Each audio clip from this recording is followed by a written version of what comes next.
Is that the new iPhone? Yeah, got it on T-Mobile. Fastest iPhone deserves America's fastest LTE network. Introducing the amazing iPhone 8. It's the best iPhone yet, now on America's best unlimited network. For a limited time, save up to $300 on the amazing iPhone 8 after 24 monthly bill credits. And now join T-Mobile's iPhone upgrade program for free. Eligible trade-in and finance agreement required. If you cancel service, you may lose promo credits. Contact us for details. Video at 480p. Small fraction of users over 50 gigs per month may have reduced speed. See store for details. GeekCastRadio.com presents GCRN WarZ. 2 geek topics will be challenged. The ultimate battle will come to pass. One shall stand, one shall fall. Hello and welcome to GCRN WarZ, Episode 8, 80s Cartoon Villain Tournament, the quarterfinal round. And wow, we have got a lot to get to, ladies and gentlemen. First of all, I am TFG Mike, one of your many hosts, and joining me is TV's Mr. Neil. Hello. Hi there. Kermit the Frog wannabe. Of course, Steve Megatron. Hello. The other Kermit the Frog. Okay, so we're going to do things a little bit differently tonight in the beginning of this episode because Mike The Birdman Dodd from ThisWeekInGeek.net was supposed to be with us. Apparently his wife getting him Evil Dead tickets. Evil Dead tickets, some stupid horror movie that's coming out, is more important than 80s cartoons villains. Hey, whatever, it's a thing from his wife. You know, that comes first. But Mike did call in and leave his predictions for the round. Where are we going from here, Steve? What are we doing? Are we revealing the quarterfinalists? Well, I figure since Kevin's not here, it falls to me. Yes, it does. Yes, it does. Pizza the Hut ate Kevin. Yes, it did. Brutally. So, before we get into Dodd's response to the next set of the bracket, we must talk about the previous set of the bracket. Yes. And in doing so, we have Mumm-Ra versus Monstar, which started great debates on the site. Looking through the comments, everybody's arguing different elements of it. Of course, some people were agreeing with mine of, Mumm-Ra being defeated by the shiny metal glow of Monstar, and then other people were saying, oh no, but he's nearly invincible, and he overcame that problem, and the only way is to do something with the ancients, and I'm still... Okay, let me clarify for you, because I know you haven't watched a lot of Thundercats, and I just, after someone pointed that out to me, I'm like, oh yeah, that's right, that did happen. In the beginning part of the series, Mumm-Ra had the reflection problem. There was a point where the ancient spirits of evil took away his powers, and then he got them back, and he got improved powers, which he no longer had the reflection weakness. So I forgot that happened. It's been a very long time since I watched all 130 episodes of the Thundercats. But that was really good discussion happened on GeekCastRadio.com with these comments, and it was pretty awesome. Yes, I have to agree. But sadly for this bracket, my prediction was wrong, and Mumm-Ra won out with 55-17. Wow. It started out real close, and Monstar started winning, and then the Mumm-Ra love came right in afterwards and swept the floor with him. Wow. But, the superior cartoon won out, so be it. Yes. So, yeah, that was the first part of the bracket. The second part was Big Boss versus Miles Mayhem. This one, it was kind of a toss-up off and on throughout the fight. I mean, granted, most of us, I think, voted Miles Mayhem in the last episode. Yeah. Oh, yeah. This one, the only counter that I could see on the post was the fact that Big Boss would play dirty and his henchmen would get involved, or he'd sit on him or something vaguely around that. Right. But the counterbalance was that if it lasted longer than 5 minutes in the battle, he'd have a heart attack. Or he need his oxygen machine. Yeah. Or something like that. Where's Captain Planet when you need him? But sorry, it just fit into another fat guy from that show. But yeah, so in this battle, Big Boss lost to Miles Mayhem with 22-44. Wow. But Big I can't Boss, say I'm you go surprised now. because, well, Miles did work for Cobra and he had a little bit of military. What were you gonna say, Neil? I said, Big Boss, you go now. Yes, he finally succumbed to his heart attack. So, getting into the third battle of the bracket, we have Megatron versus Psykill. This was basically even with our Cobra Commander battle with the last battle on the other side of the bracket. Yes. This battle was kind of a no-brainer. Honestly, as Neil put it, Wheelie is about the only one that Psykill could probably kill. So, I have to agree. There were a few people kind of stirring the pot and saying, "Oh, well, Psykill, blah blah blah. I'm voting for him because all this Megatron is a joke." No, there was one person on Twitter who's a fan of ours, doesn't interact with us a lot on the website, but he did on this post. Count Marzo, who is a huge MattyCollector.com apologist, he basically just said, "I'm so sick of you Transformers fans. I'm just going to vote GoBots just because of GoBots rule." And I'm thinking, oh, God. But I can understand why he said that. It's stirring the pot. It's funny. Yeah. But this battle was 76-3. Wow. Fusion cannon to the face. There was no contest. He was sending Psykill to the smelting pool. Oh my God, that's so awesome. See, you just can't battle Megatron. He's a beast. No, you can't. And then getting into the last battle of the bracket, we have the Shredder versus Tex-Mex. Tex-Hex, but yeah. Yes. I'm calling him Tex-Mex because you want guac with that plate. Anyways, that magic is no use for the Shredder. Yeah. Nope, he's got all of his mutants, and he's got Krang and Dimension X and the Technodrome. What has Tex-Hex got? Nothing. He's got a horse. Yeah, that gallops. Yeah. So suffice it to say, this battle was also fairly close at 69-6. Wow. Yes. The tournament, I actually had the art made up for this bracket 4 days ago. Because it was still a staggering amount even then before we had an additional 20 voters added in. So yeah. It's sad, but I can't say that I'm surprised or disappointed with who made it to the next round. Yeah, the next round after we hear from Mr. Dodd is going to be really interesting. I think the three of us might all end up not talking to each other after this episode because holy crap, we're going to have a lot of debates and discussions about what could happen with the quarterfinals. Yeah, I'm fairly excited to see what happens with this particular bracket. So I will cut back over to Mike the Birdman Dodd's thoughts on this next set of the bracket tournament, and we'll be back after a few voice clips. Hey guys, it's Mike the Birdman Dodd.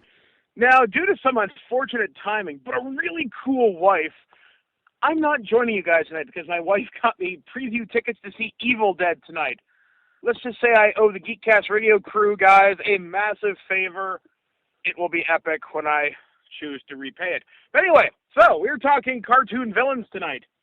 And looking at the quarterfinals so far, I've got some favorites. When I look at Skeletor versus King Zarkon, I'm honestly going with Skeletor. I see the combination of magic and the fact that he has so many cool villains to help him out. And, you know, he's not a complete idiot. So I'm kind of liking Skeletor's odds. Plus, he looks fucking cool. Now, looking at Vanguard versus Cobra Commander, I gotta go with Cobra Commander. You might be asking why. Well, Cobra Commander does have a military background. And considering he's able to command vast amounts of troops and vast amounts of resources, I'd say he's also suited. Plus the fact he's not a terrible hand-to-hand combatant, and if you look at his history through the G.I. Joe comics, he's also quite brutal as well. Now, I'm talking the IDW and former Dreamwave stuff when I talk about that, but still, I'm liking Cobra Commander there. This is probably my favorite matchup of the night. We're looking at Mum-Ra versus Miles Mayhem. I love Miles Mayhem. I think he's a cool guy. Like, the masked vehicles that he has access to, that's pretty kick-ass. But Mum-Ra, the evil villain of the Thundercats. Come on. Once again, powerful magic. He's brutal.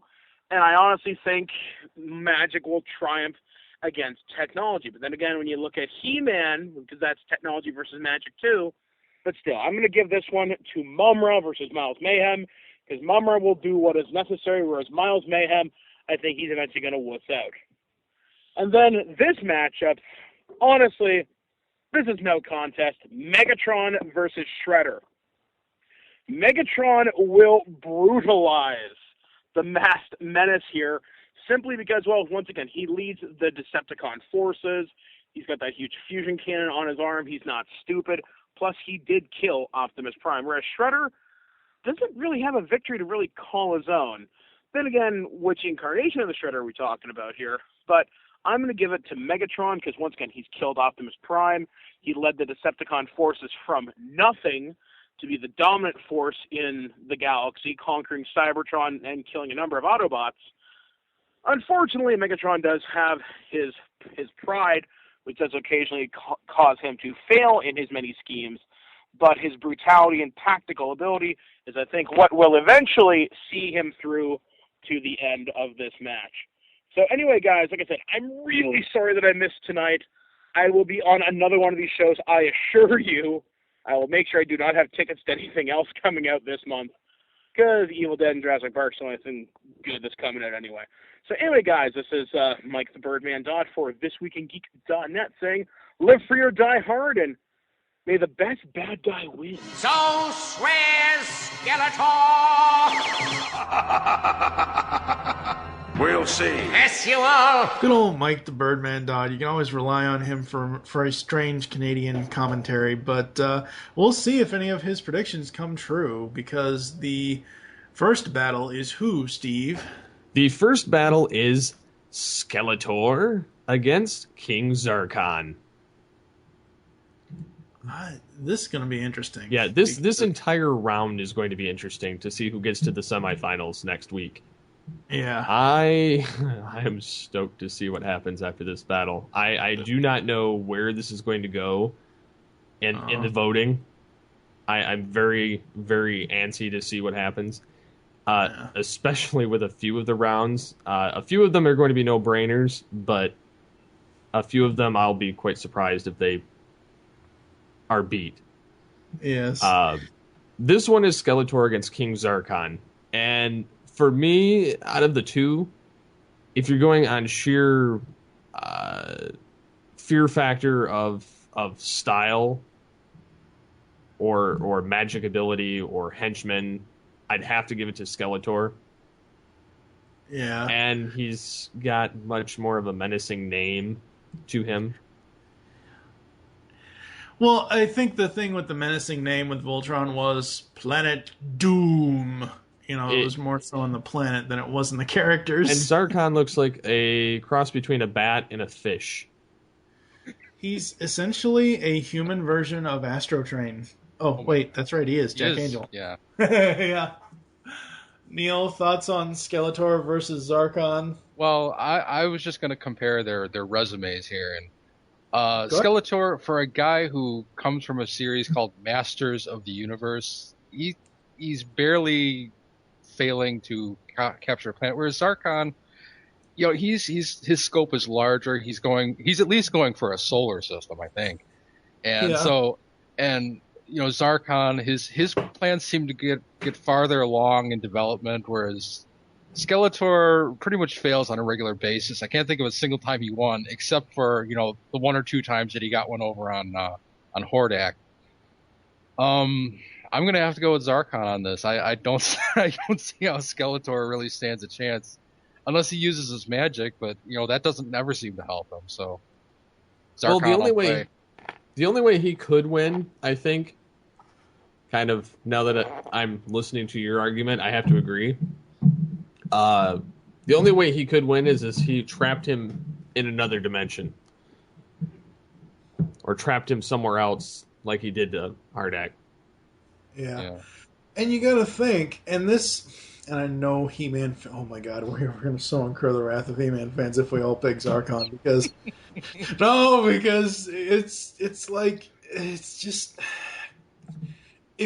because the way I've looked at this entire thing, I've looked at it individual. If you create an 80s villains version of Street Fighter or Marvel vs. Capcom, whatever, if you created a fighting game with these characters, that's the way I've viewed this, is Skeletor versus Zarkon individually in a battlefield, who wins without using help or whatever. Granted, they're evil. I know that they would cheat and bring in their warriors, but if you look at them one-on-one, or if you look at them with their armies, yes, Zarkon has an army of, what color are those troopers? What are they, like dark teal, blue, I don't know. The troopers that, like in the beginning of Voltron, that are guards in the prison and stuff. Do you remember what I'm talking about, Neil? Vaguely, yeah. It's basically Zarkon's version of the Foot Clan, basically. Okay? He's got that army, and he's got Witch Hagar, and he's got her creating Robeasts. His ultimate downfall in any of his plans is his son's googly eyes wanting to get his dick in the pants of Allura. That's Zarkon's ultimate downfall, is his son, because his son always ends up fucking stuff up. With Skeletor, his evil warriors, it's worse than a class of first graders sometimes. It really is, because you've got all these evil warriors, and granted, don't get me wrong, I like Skeletor, I like the evil warriors, but I honestly, oh man, I'm gonna have to make a choice here, and it's in a one-on-one battle, we have to decide what wins out. Skeletor shooting a magic blast out of his Havoc staff, or Zarkon using a laser pistol. Rito shot first. I was going to say, it's turning into Han versus Luke here. I know.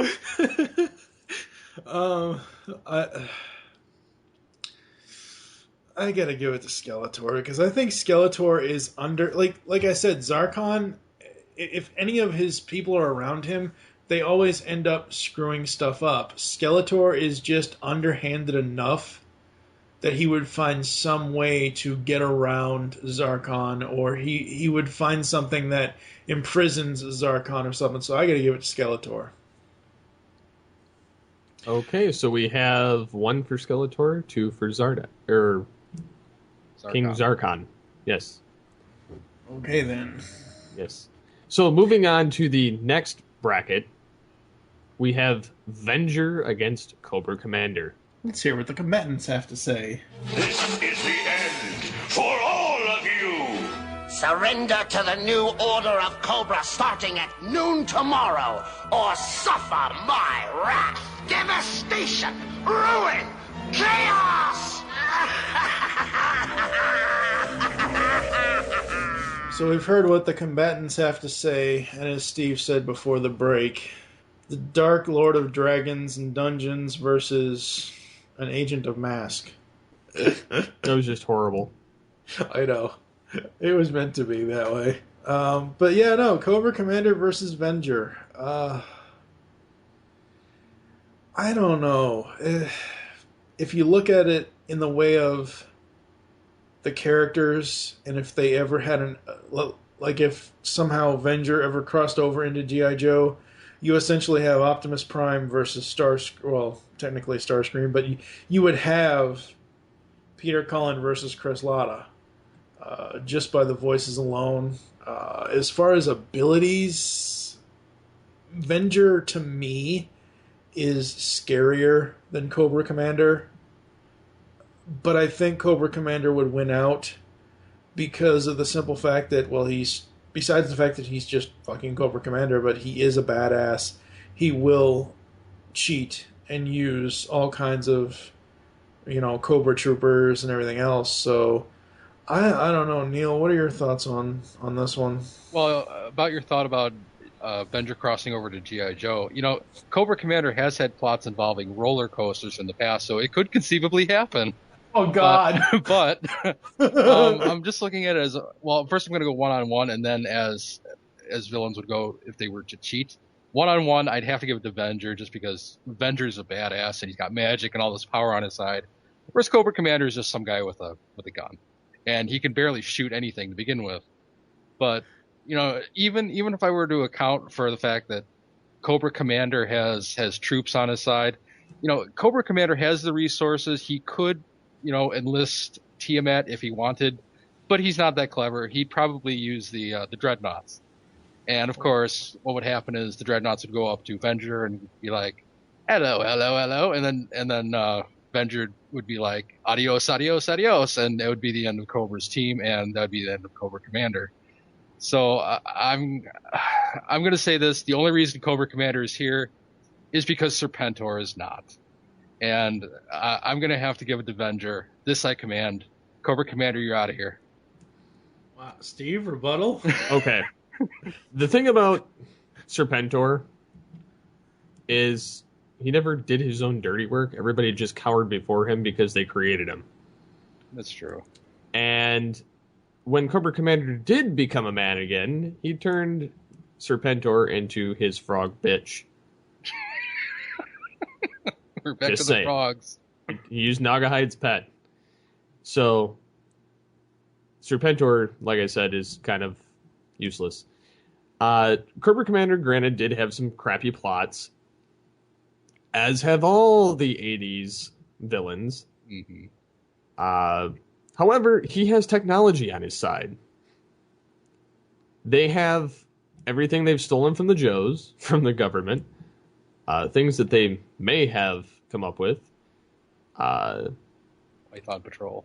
Yeah, or, they have various kinds of toxic characters later on. I mean, they in the 80s, they have, all these mystical things that sometimes show up. I mean, I think it's kind of a hard one to push because you have magic against technology.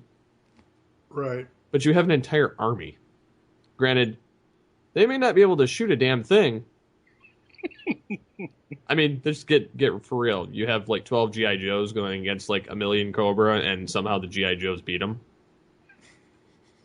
Yeah. That's just every episode. But well, you had Sergeant Slaughter and his team of Rawhides who took out the Terradrome by themselves. Okay, so you have 6 G.I. Joes that go against all thousands of Cobra. And the Cobra home base. So, you still have one against many, and which is as good as one. It's a very hard one to fight. But just for the fact that I like Cobra Commander better, I'm voting for Cobra Commander because I think it would be a stalemate battle, honestly. Yeah. You'd have technology and magic, and you'd have the equivalent of one person against one person, so it would just cancel each other out. Armies don't count in this category. They just don't. All right, so we've got 2 for Cobra Commander and 1 for Venger. So, getting into the third bracket, we have Mumra and Miles Mayhem. Let's hear from the combatants. Let's see outrun this! Ancient spirits of evil, transform this decayed form to Mumra! So we've heard from the combatants, and I'm going to take this one first. Mumra versus Miles Mayhem. All Mumra's got to do is get him into his little lair there, have him stand in front of the cauldron, and have the little lightning electrodes things just shock the hell out of Miles Mayhem. Like, Mumra didn't even have to transform from his decayed form at all, honestly. I'm going to take this one next. Go ahead. I'm going to have to go with Mumra. He's got the freakish, cloaked, scary-looking dude nature. You have a fat military guy that the most action he sees is on a television screen. Mumra has mystical powers, and I mean, it's kind of a repeat of the other side, only this magic entity is far superior on this side, and the military is superior as on the other side. So It's kind of... This one's a no-brainer. Miles Mayhem's going to lose. Yeah. All Mumra would have to do is... go ahead, Steve. All Mumra would have to do is transform into his other form, and it would scare the pants off him, and he'd run. Yeah. Yeah, I would just pretty much copy and paste my last argument here, except more so just because Mumra is that much more badass than Miles Mayhem. And unlike Cobra Commander, I don't think Miles Mayhem could possibly throw a saving throw, so Mumra all the way. Yeah, I mean, even if Miles Mayhem got in a couple of good shots if he was in Switchblade or something like that, but still, again, the whole magic versus technology in this instance, magic is going to win out because Mumra can do anything. I mean, hell, Mumra could transform his dog into a poodle, the damn thing would bite Miles' leg off. Napa know-how. The Napa guy knows not to judge a man by his car's multicolored paint job or absence of modern gadgetry. Who cares if it's technically old enough to vote and the windows are powered by the strength of your left arm?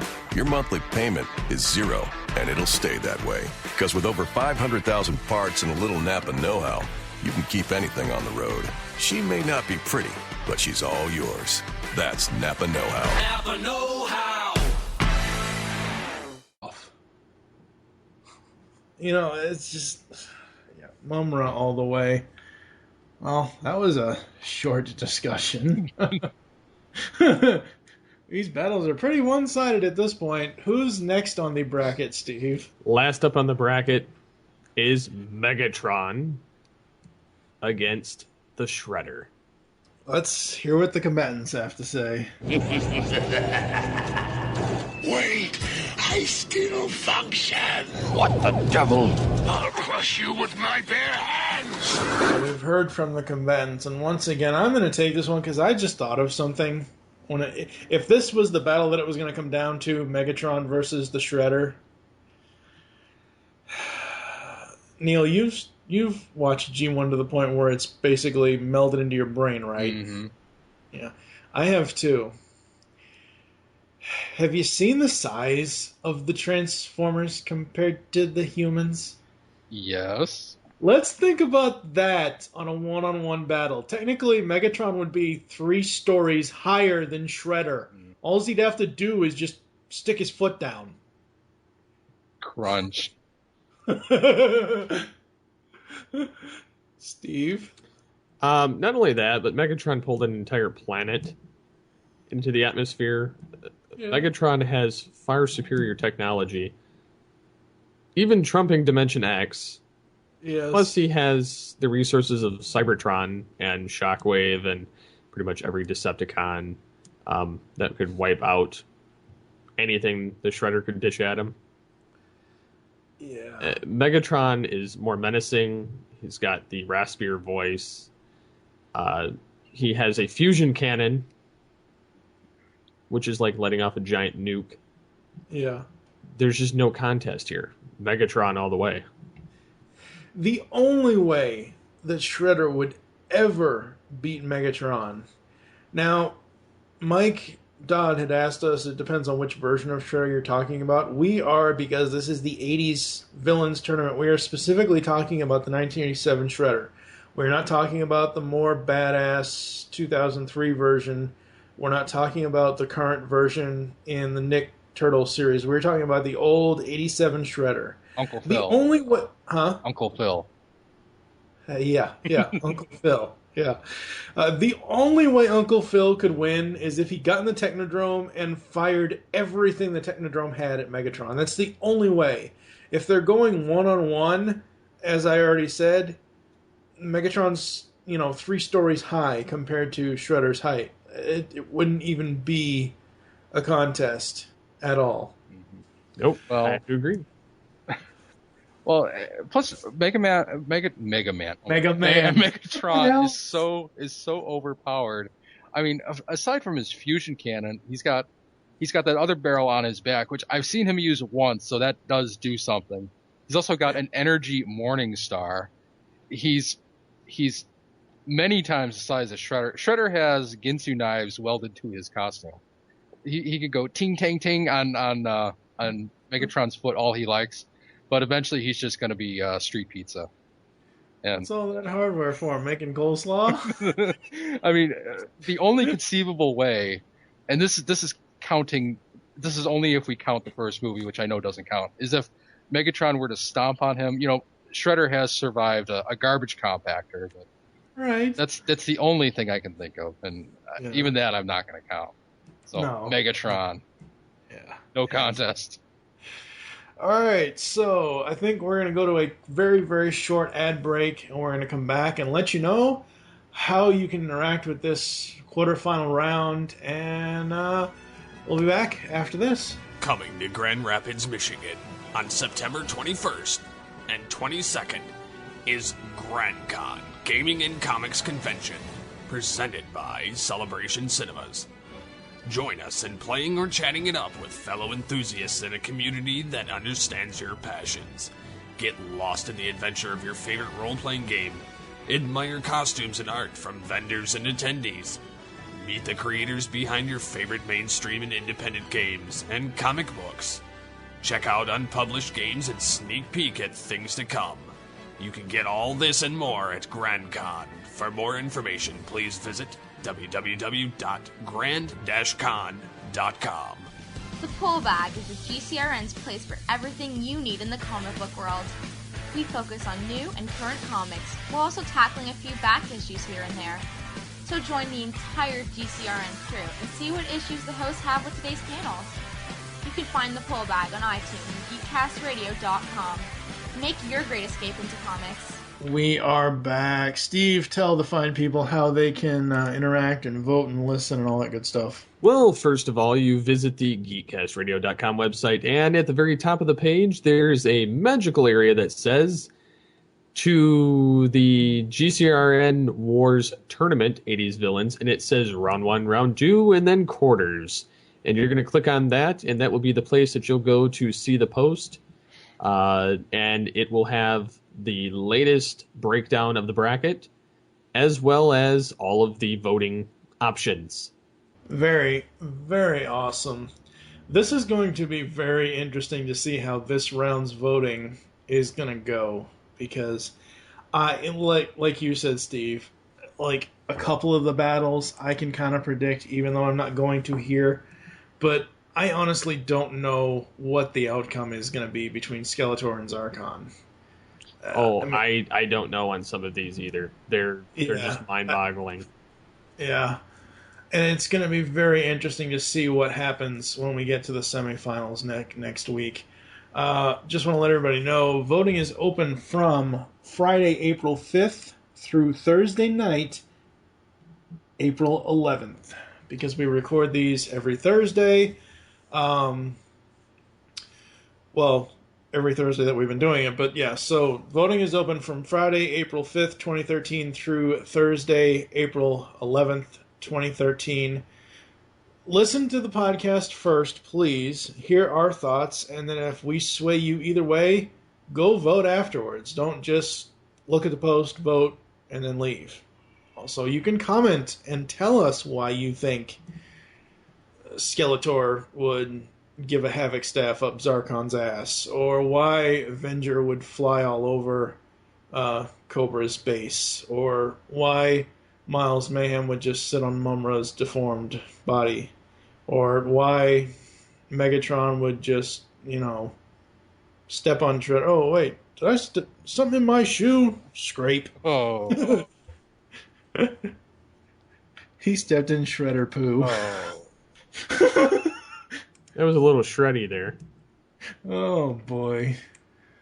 All right, so for GCRN WarZ, I am TFG and Mike with... We're TV's Mr. Neil. And Steve Megatron Phillips. We will see you next time with the semifinals, and Kevin will be back. Kevin Optimus Solo will be back for the semifinals. As we said at the beginning of the podcast, Pizza the Hut kind of devoured him. So we will catch you next time in the 80s Cartoons Villains Tournament on GCRN WarZ. You've just listened to GCRN WarZ on GeekCastRadio.com. If you would like to leave feedback on the show, there are many ways to do so. You can visit the website, GeekCastRadio.com, where you can comment on the episode in all of our different podcasts. Be sure to rate our show on iTunes and leave us feedback. Follow us on Twitter at GeekCastRadio. Become a fan of us on Facebook by searching Geekcast Radio Network. You can email us at feedback@geekcastradio.com. Call the voicemail line 502-526-5821. Please remember to tell us the show you were leaving the message for and your name. So until next time, unleash the geek in you.